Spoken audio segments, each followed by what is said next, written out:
You know that thing where you get an amazing pair of shoes at a really great price and want to tell everyone about it? Yeah, so do we. Here at Designer Shoe Warehouse, we'll give you something to brag about, like the latest styles from brands you love, or the trends everyone's obsessing over, or shoes that make you feel like, well, you. So go ahead, show off a little. Find shoes that get you at prices that get your budget. Head to your DSW store or dsw.com today. DSW, let us surprise you. Hello and welcome to Ask Margaret from What Fresh Hell, laughing in the face of motherhood, answering your parenting dilemmas one question at a time. Today I'm sharing a post from our Facebook group which says, I feel like I'm not in control of what enters my house because we're a country of hyper-consumerist child debris. I don't know how to curb it without being the mean mommy. All the candy and cheap plastic from every school event and holiday, the gifts with far too many pieces. I package up toys in totes and hide them away. I use open bins that the kids can easily chuck things away in. I really struggle to keep house at best, so this excess puts me over the top. I feel guilty for not teaching them good clean up after yourself habits. It doesn't help that my husband is a child of clean hoarders, so he's picked up the never get rid of anything gene, just arg. I'm realizing as I read this that it's not actually a question. It's a statement of just arg. But I'm going to address a couple of things here anyway, because those of you who have listened to the podcast for a while know that plastic debris and the overflowing playroom is and has been a really difficult issue for me. The first thing I would like to turn you on to is Casey Davis. We had her on a Fresh Take that I will link to. She's written a book called How to Keep House While Drowning. She's on TikTok at Domestic Blisters. And most importantly, she has a podcast on our network, Analyst Media, called Struggle Care that I very much recommend. Here's what I would say about the plastic junk. I do believe that garbage starts at the door, that every single item that comes in your house is going to be garbage someday. And so I do really try to limit the amount that comes in the front door. It's challenging and it's difficult, but I do not bring goodie bags from parties into my house. I do not buy items that involve 10,000 tiny little pieces. And I have put the word out that I do not want those items. Does it mean we never get them? It does not. But basically, I try as much as possible to stem the tide of tiny pieces of junk that come into the house. And I have given a lot of voice to that in my kids, that we don't want 10,000 pieces of plastic that are just eventual garbage coming into the house. And has it made them completely, immune to the lures of hundreds of pieces of plastic garbage? It has not.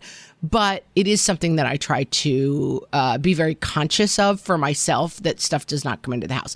Now, you're thinking, the 4-year-old has a goodie bag and I don't rip it from their hands in the doorway and throw it in the trash in front of them. But generally, I find that the Halloween bags, the goodie bags, the real, 10 pieces of plastic garbage in a small bag is not a memorable item. It is a thrilling item to receive at the party. It is not a thrilling item to play with 3 days later. As it gets left behind when they walk in the door, I will scoop it up and put it in the trash. Yes, you heard me. I will just throw out my children's goodie bags. I think the key is that I don't involve my children in any of my throwing out decisions. And so when it comes to the playroom, everything, once the trash bag comes out, everything in the playroom suddenly becomes sacred, right? That doll with one arm, oh, but we can't get rid of that. I try to follow behind my kids and get rid of stuff as I go. And I'm going to say, in a decade of doing this, there's been like 2 times where my kids have said, "Where is that thing?" And I say, "Oh, I'm not sure. It's possible we got rid of that," and they'll be slightly angry. But I am the benevolent dictator of items in our house and what is allowed to be in our house and stay in our house. And I think it has really helped me because I am overwhelmed by junk. I'm a very, very messy person, and yet mess really stresses me out. The idea of a giant bin that I know has like some food crumbs and 8 broken plastic toys and 3 trains, and it's going to get spilled back on the carpet, it makes me very stressed out. And so I found that maybe there's 8 categories of toys in the playroom, which are trains, dolls, superhero figures, whatever they happen to be. I got 8 fabric bins that go in one of those, cubby holder things.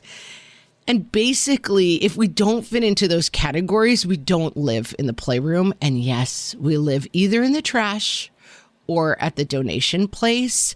And setting really firm boundaries around that has been really helpful to me.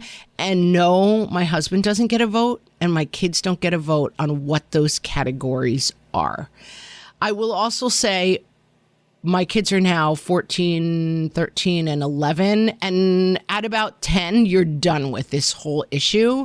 So that's another approach, is to just grit your teeth and just realize that it's going to be plastic toy chaos for a decade.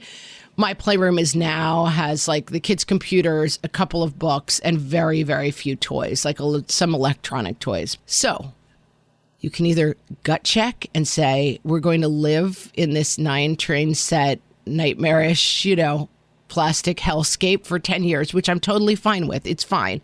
It's a season. Or the key is to limit stuff that comes in. If there's 4 sets of something, 3 of them go. The less stuff you have, the easier your stuff is to manage. And people will disagree with me. I am team mom is benevolent dictator who makes these decisions. Kids don't actually get a vote. But I find that doing that out of the sight of the kids, the stuff is not really missed, but the room is easier to keep clean. That's my hot take, friends. I hope it helps. If you have a question for myself or Amy, you can write them on our Facebook group, facebook.com/groups/whatfreshhellcast. You can send them by email to info@whatfreshhellpodcast.com. You can even go on our website. There's a little microphone. You can ask them in person. Send us questions, and you may hear one answered on one of our upcoming episodes. Thanks so much for listening.